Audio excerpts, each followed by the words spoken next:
सुनीति जी ने कहा बाबा जी यदि आप चाहते हैं, कुछ देना ही चाहते हैं तो एक काम करिए, मेरी जो बहन है सुरुचि, अब देखो जिसके वजह से सुनीति जी को घर से निकाल दिया गया है उसकी चिंता है इनको। ये साधु है जो सबकी चिंता करे, सबकी फिक्र करे।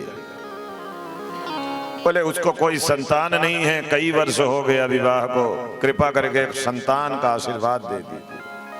महात्माओं ने कहा उसके वजह से तुमको घर से निकाल दिया गया और उसके लिए संतान की कामना करती हो, हम ऐसा वरदान तुम्हें नहीं दे सकते। लेकिन जब सुनीति जी ने जिद किया तो फिर आशीर्वाद तो मिला। सुरुचि को भी एक संतान हो गई, उस संतान का नाम है उत्तम। एक दिन राजा उत्तानपाद अपनी गद्दी में बैठे हैं, उत्तम को अपनी गोदी में रखे हुए बैठाए हैं और यहाँ सुखदेव जी महाराज राजा परीक्षित को सुना रहे हैं।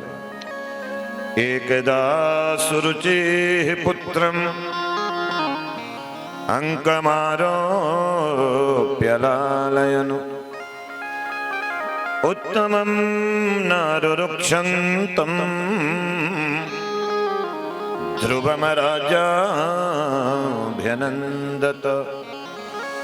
एक बार उत्तानपाद महाराज सिंहासन में बैठ करके अपने छोटे बेटे को प्यार कर रहे हैं, गोदी में बैठा करके दुलार कर रहे हैं। उसी समय ध्रुव जी की नजर पड़ी और ध्रुव जी ने अपने माँ से प्रश्न किया, माँ मेरे पिता कौन है मुझे बताओ, मैं भी अपने पिता की गोद में बैठना चाहता। सुनीति जी ने बात को टाला लेकिन ध्रुव जी ने जिद किया। बाल हट के सामने त्रिया हट, नारी हट जो है छोटा पड़ जाता है।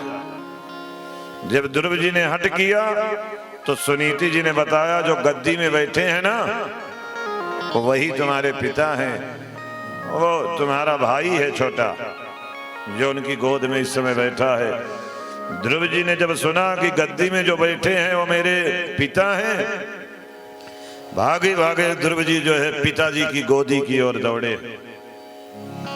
जैसे ध्रुव जी पिता की गोद में गए, पिताजी ने अपने बेटे को उठा लिया है गोदी में, लेकिन वहीं पर कहीं सुरुचि खड़ी थी और इस चीज को देख रही थी। सुरुचि ने देखा, सुरुचि को गुस्सा आ गया और ध्रुव जी को राजा उत्तानपाद की गोदी से उठा करके नीचे फेंक दिया। बोले इस गोदी में बैठने का तू अधिकारी नहीं है। ध्रुव जी ने कहा क्यों, क्या ये मेरे पिता नहीं है, मैं इस गोदी में क्यों नहीं बैठ सकता। सुरुचि ने कहा कि तू बालक है, मैं तुझे क्या बताऊं। बालोऽसि वतनात्मान्यो अन्य स्त्री गर्भसंभृतम् नूनं वेद भवानि यस्य दुर्लभेरथे मनोरथा। बोले इस गद्दी का तो सेवन करना चाहता है, इस गोद में बैठना चाहता है, तो इसके लिए तुझे नारायण की तपस्या करनी पड़ेगी। तपसाराध्य पुरुषम तस्यैवानुग्रहेण मे गर्भे त्वं साधयात्मानं यदीक्षसि नृपासनान्। यदि इस गद्दी पे बैठना चाहता है तो जा नारायण की तपस्या करना। जब नारायण प्रसन्न हो जाए तो उनसे वरदान मांग लेना कि मुझे सुरुचि के गर्भ से जन्म दे दो।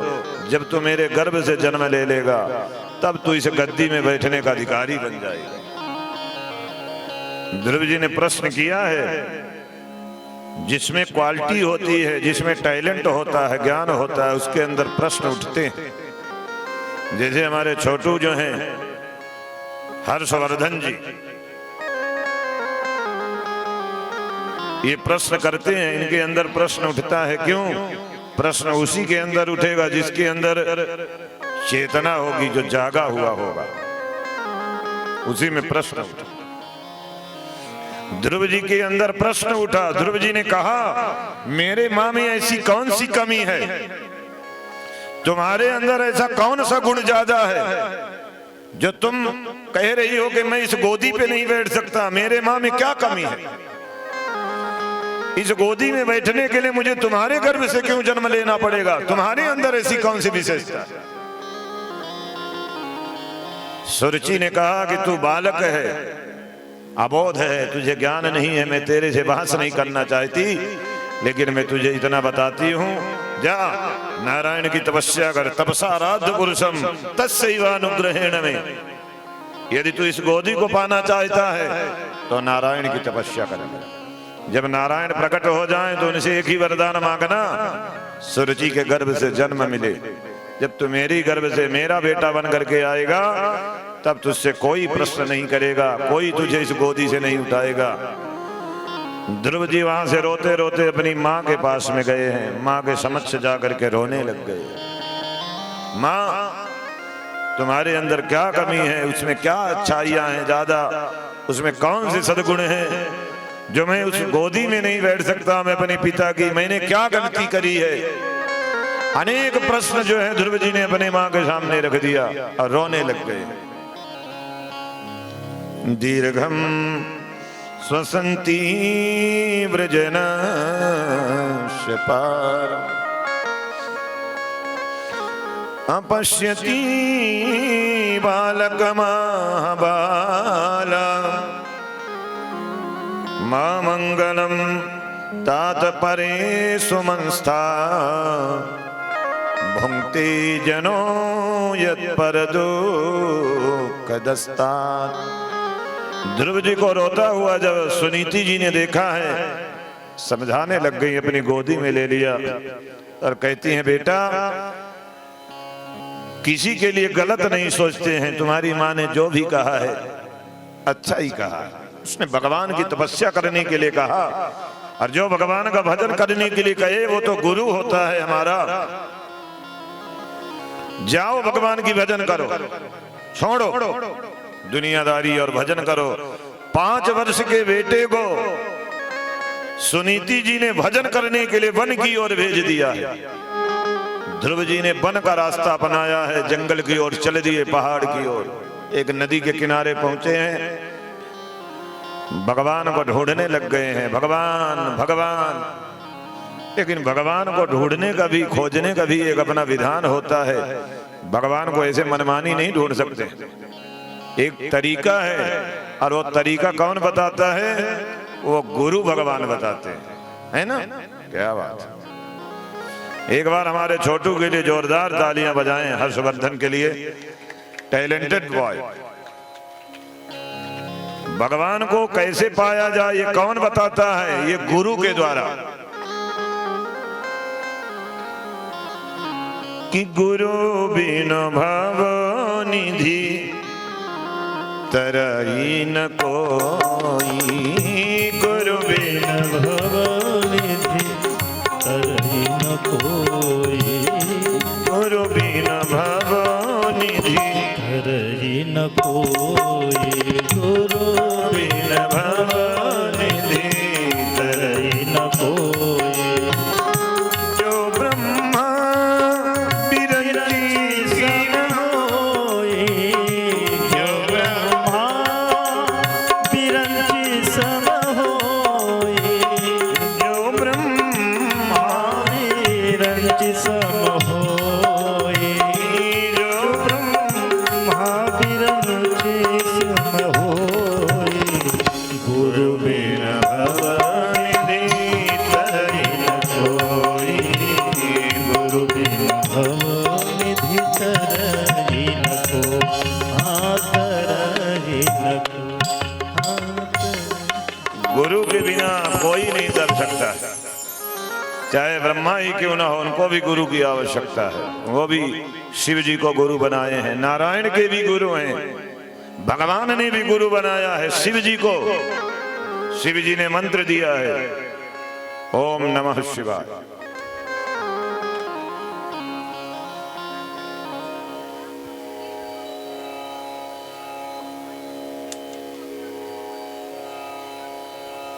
क्या बात है, क्या बात है, गुड क्वेश्चन।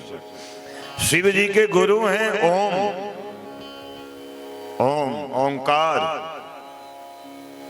जो ब्रह्म है, शिव ही सबसे बड़े हैं, शिव से बड़ा कोई नहीं है। शिव ओंकार है, शिव ब्रह्म है, ब्रह्म, और ब्रह्म से ही सारी चीजें निकली हुई है। जैसे सोने का ईंटा होता है ना, सोने का बिस्किट, और उस बिस्किट को फोड़ करके उसी में से सारे गहने बनाए जाते हैं, आंख का, कान का, नाक का, हाथ का, उंगली का, पैर का, कमर का, गले का। इसी तरह भगवान शिव जी से ही ये सारा संसार निकला हुआ है। शिव ही सर्वोपरि है, शिव से बड़ा कोई नहीं है। शिव मुख्य है, शिव जो है स्रोत है, शिव ब्रह्म है। बोलो राधे राधे, राधे। इसीलिए हम लोग बोलते हैं हर हर महादेव। तो देवर्षि नारद जी आते हैं, ध्रुव जी को मंत्र देते हैं। फिर कभी उधर चर्चा करेंगे कमरे में बैठ करके हम लोग, थोड़ा आप बैठा करो हमारे साथ। हाँ, कथा के बाद हम लोग बैठेंगे और चर्चा किया करेंगे, बातें करेंगे, जो भी मन में प्रश्न रहेगा उसका समाधान हम करेंगे। हाँ? तो नारद जी ने आकर के मंत्र दिया है ध्रुव जी को, ओम नमो भगवते वासुदेवाय। मंत्रेणानेन देवस्य कुर्यात् द्रव्यमयीं बुधः। ओम नमो भगवते वासुदेवाय, सुंदर मंत्र दे दिया। और इसी मंत्र का ध्रुव जी महाराज वृंदावन में यमुना जी के किनारे गए हैं, स्नान करके पवित्र कर लिया अपने शरीर को। बच्चों का मन तो पहले से पवित्र होता है। जो छोटे बच्चे होते हैं, जैसे हमारा भैया ये लल्ला, इन बच्चों का मन जो होता है बहुत पवित्र होता है। इनके मन में कोई छल कपट नहीं होता है, कोई कपट नहीं। भूमि परत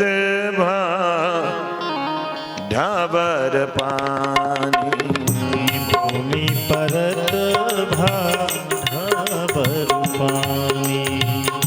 जनु जी बही माया लिपटान, जनु जी बही माया लिपटान। जनु जी बही माया लिपटानी, जनु जी बही माया लिपटानी। जनु जी बही माया लिपटानी। भूमि परत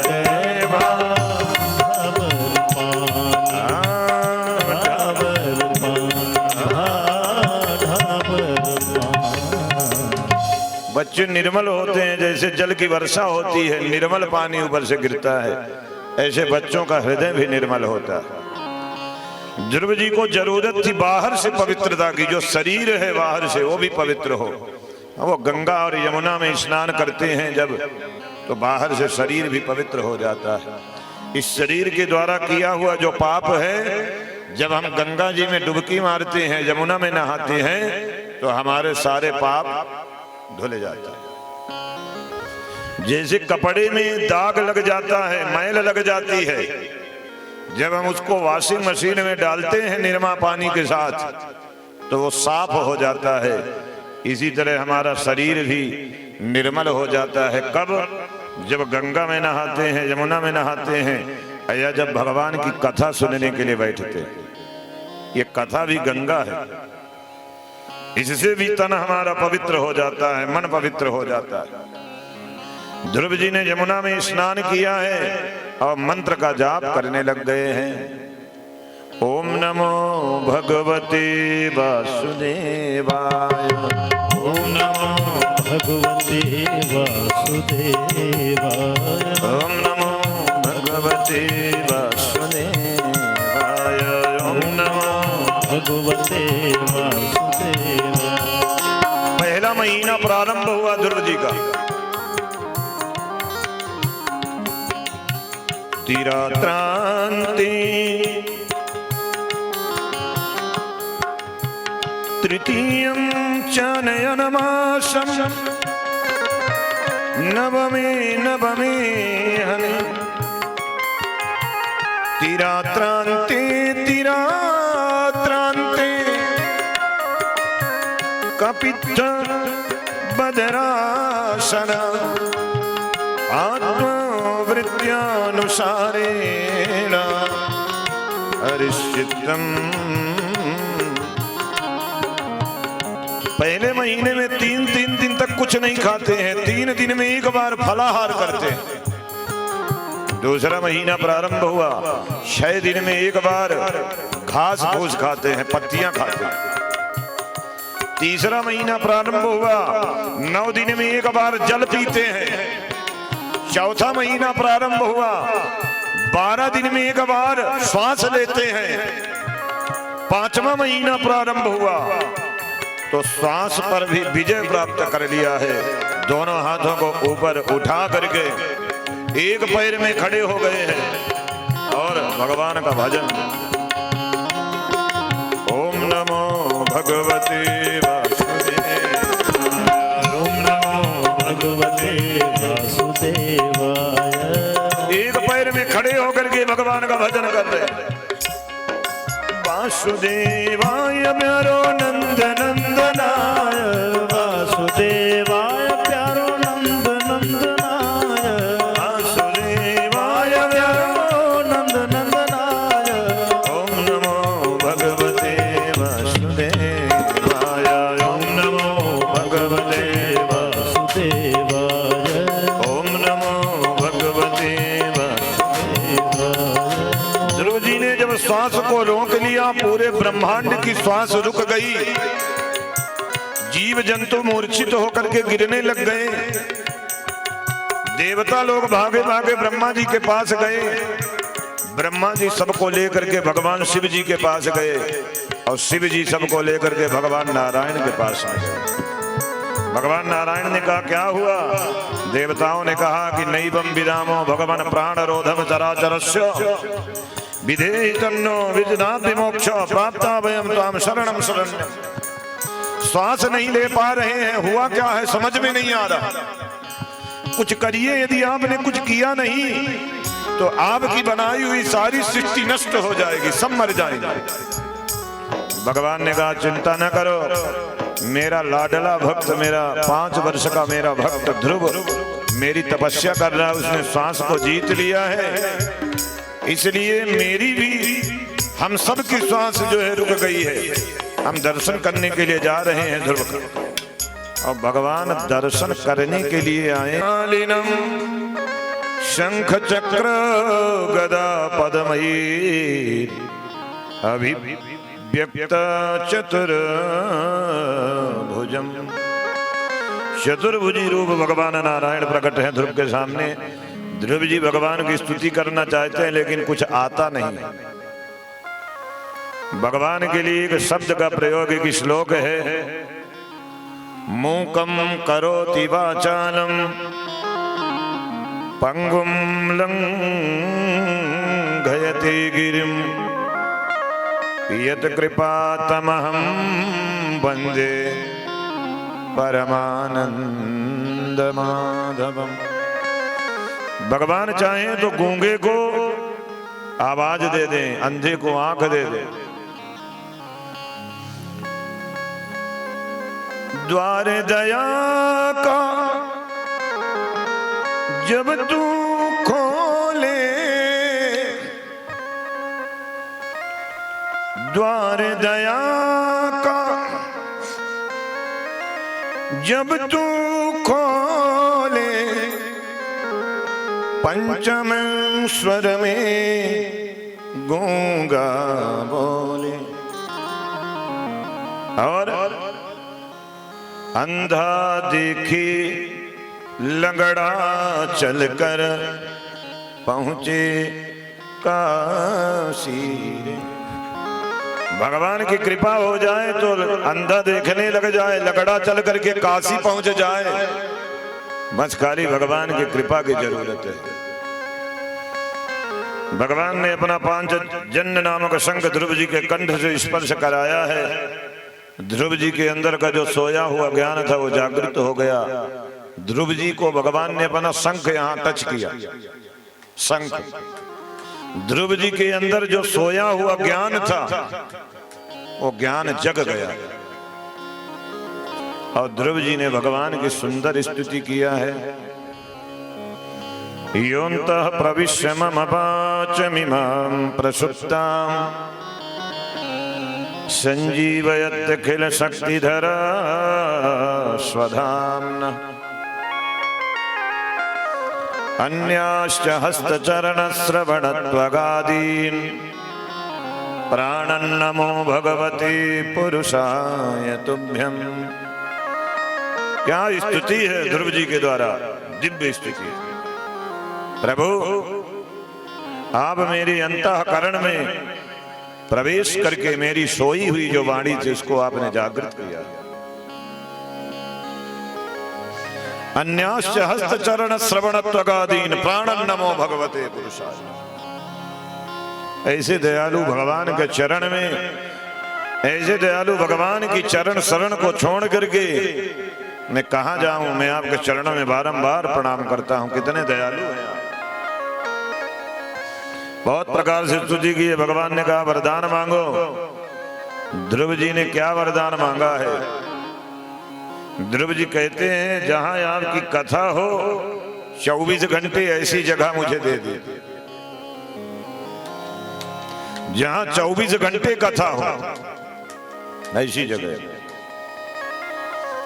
भक्ति मुमुः प्रवहतां तैमे प्रसंगो भूयादनंत महता ममलाशयानाम् एनाञ्जसोल्बणमुरुभ्यसनं भवावधिं निश्ची भवद्गुणकथामृतपानमत्तः। जहां आपके भक्त आपकी कथा का गान करते हो, जहां आपकी भजन होती हो,